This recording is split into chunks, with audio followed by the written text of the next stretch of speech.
Smokin' Tobacco's coverage of the 2023 PCA Trade Show and Convention is brought to you by Drew Estate, the rebirth of cigars. There's our intro.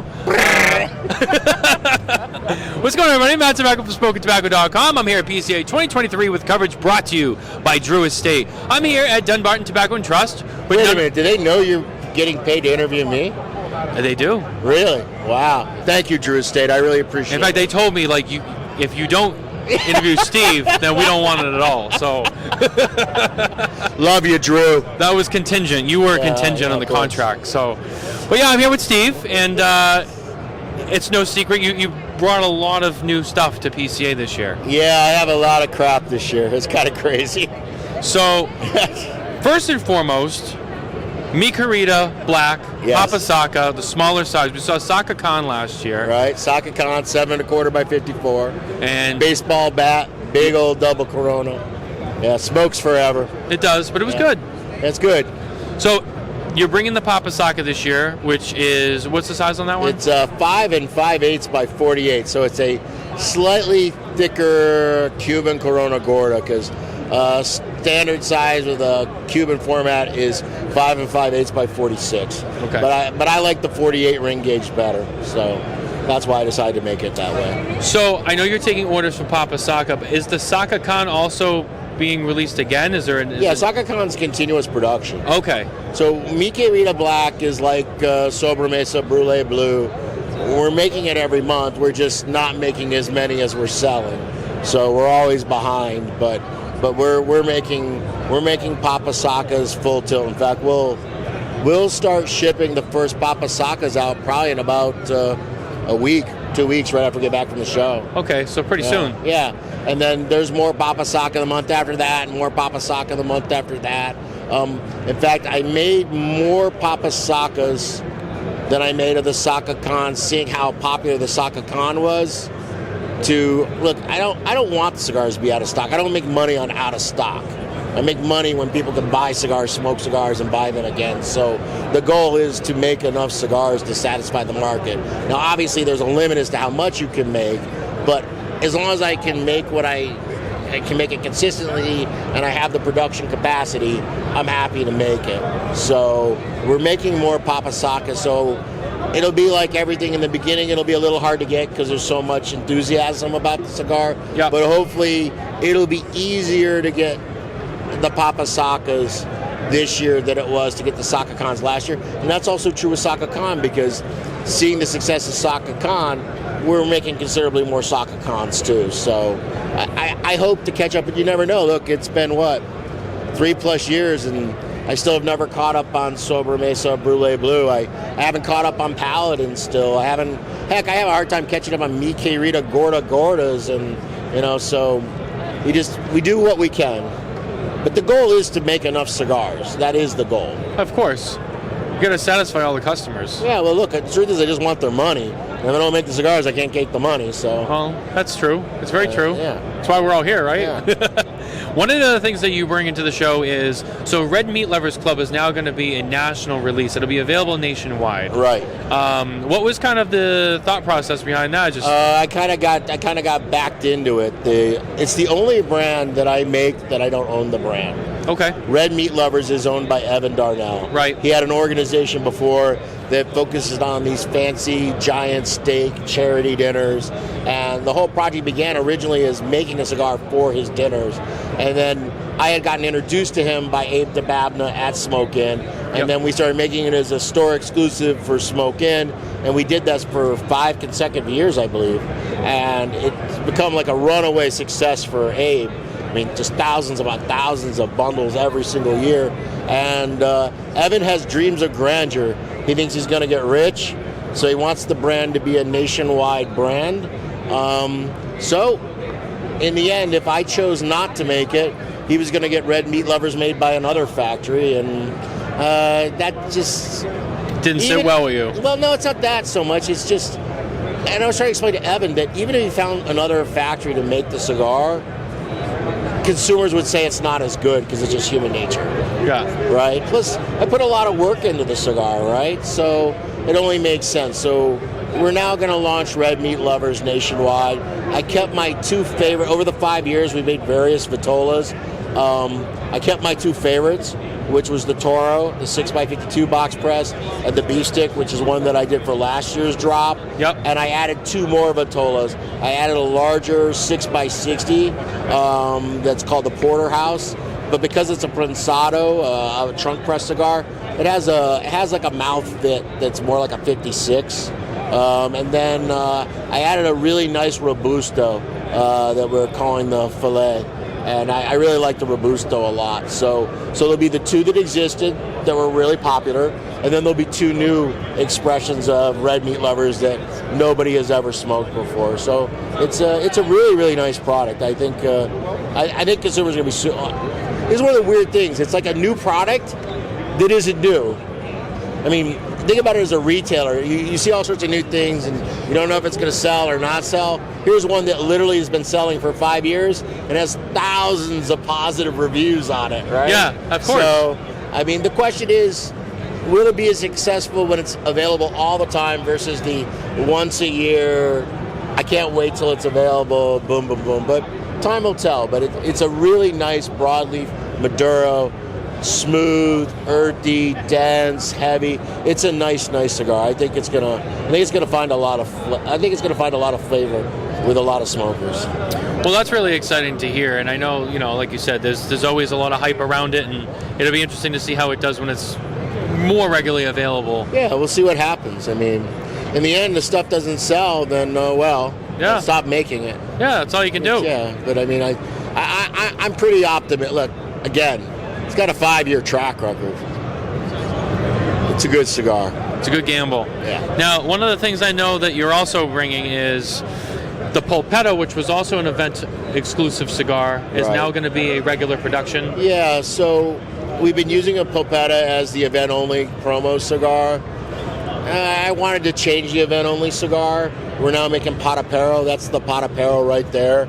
It's a pair of Travelers, which is the Nicaraguan Vitola for an A. It's a slightly different size. A classic A is a 9x47. But in Nicaragua, they had made their own A size in the 70s that's an 8.5x52. And so I wanted to replace the event cigar. So you want to keep it fresh for people that are big supporters because they've been getting Popetta for the last couple of years. At the same time, Popetta is really well loved. I think there's a lot of people that were buying boxes of my cigars so they could get the free Popettas. And the other thing too is Popetta serves a functional purpose for me at the factory level. We use all the table cuts from the production of all our broadleaf cigars. So Umbagog, Mikirita, now Red Meat Lovers, and we take those materials and we make this really high-end mixed fill cigar. It's basically a sandwich cigar on steroids, and we also incorporate 2 long filler pieces into it. Okay. So it gives it strength and good construction. So it doesn't end up being all flaky and messy like so many of those cigars are. And we make it at the same quality level as we make everything else. I need Popettas to sell because it helps keep my price down on Mikirita and Red Meat Lovers and Umbagog. So it kind of serves a dual purpose. I hope it does really well, because if it doesn't do really well, it just means I'm going to have to jack the price up on the other cigars. Yeah, so we wouldn't want that. Yeah, well, look, ideally, I just want to make what I need to make to keep things consistent. So, and Popetta's nice. It's kind of a dog walker. 4x48, real punchy. Not going to be good for the people that like to smoke mild cigars, but if you're somebody who likes to smoke heavier, stronger cigars, it's a really nice kind of quick hit, but it's not too quick. It probably lasts about 35, 40 minutes worth of smoking, even though it's only 4 inches long. It has to do with just how we bunch it. It's a nice dense pack to it. So I think Popetta will be. I think it'll do well. But again, we'll see. I've smoked it a few times. It is a great cigar, and it is a fun size. It's a good cigar. Yeah. It really is.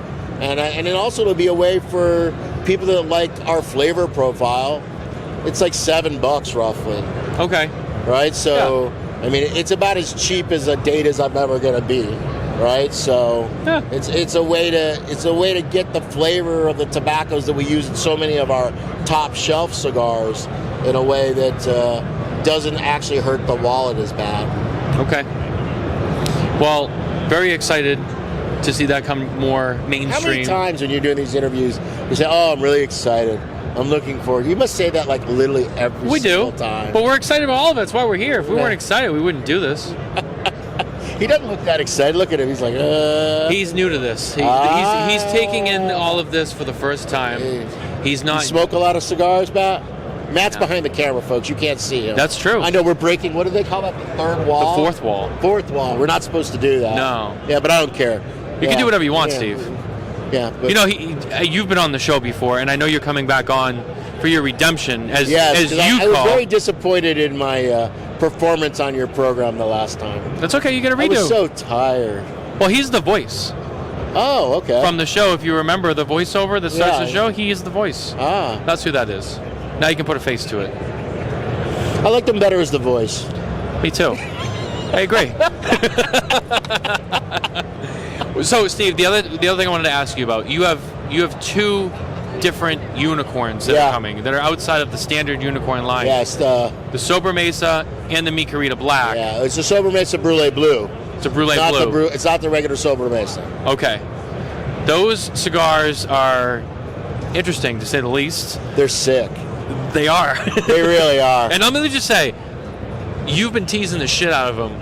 I got to tease the shit out of this stuff, man. Look, I know some people it annoys, but honestly, doesn't annoy me. I'm spending a ton of money, man.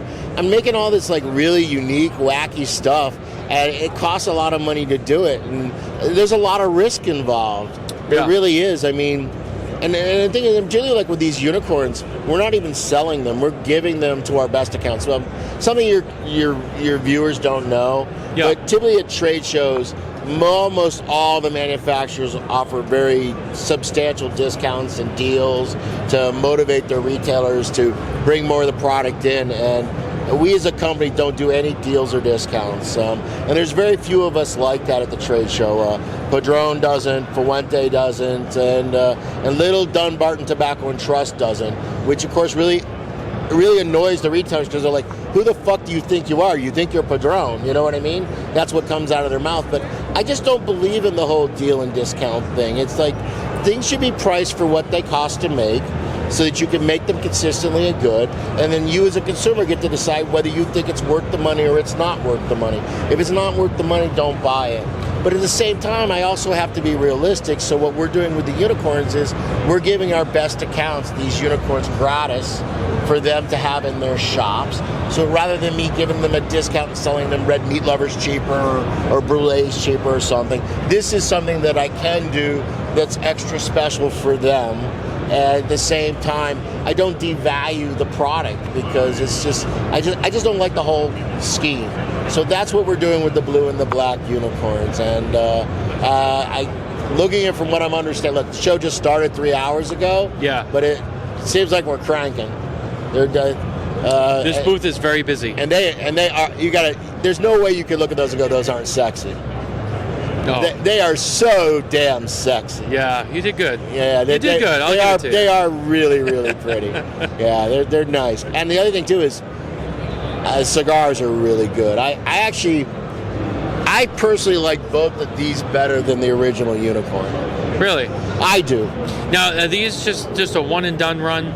No. We'll make more. Okay. I mean, but we're not going to sell any. At least I don't want to say we're never going to sell them, because I don't say never. But I know for this year, we're only going to make, we have these 200 cabinets, and they're already pre-committed. So we have no more. They're done already, because the people that have appointments on day 3, they've all been guaranteed their cabinets. Okay. But we're going to make a smaller cabinet, 7 wide, because these 10-count cabinets, they're too big. They're a pain in the ass to ship. So we're going to make the exact same thing, but 7 count, because it's more manageable. Yeah. I know consumers don't care, but we ship cigars at 16 cubes, 18 cubes. I'm talking Greek right now. These don't fit in any standard cube, so they're just they're atrocity. But we're going to scale it down, so we're going to drop another batch in 7 count later in the year. But those are all going to be committed after the middle of this month. And then let's see what people think about them. If people like them, it's my job to make cigars that people like. If they don't like them, then I'll never ever make them again. Your job is essentially a people pleaser, Steve. Yeah, well, look. One of the things about our business that's really unique is we buy so much shit that we don't want. Perfect example. I spent thousands of dollars on the plane ride to get out here, right? I hate giving them my money. I'm miserable.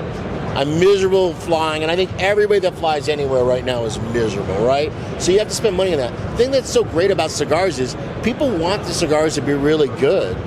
You know, you add to their lives. You make, the end of their day a little better. You make things you give them relaxation. You give them pleasure. You give them something to celebrate, something to share with their friends, something that gives them solace in moments where you aren't as happy.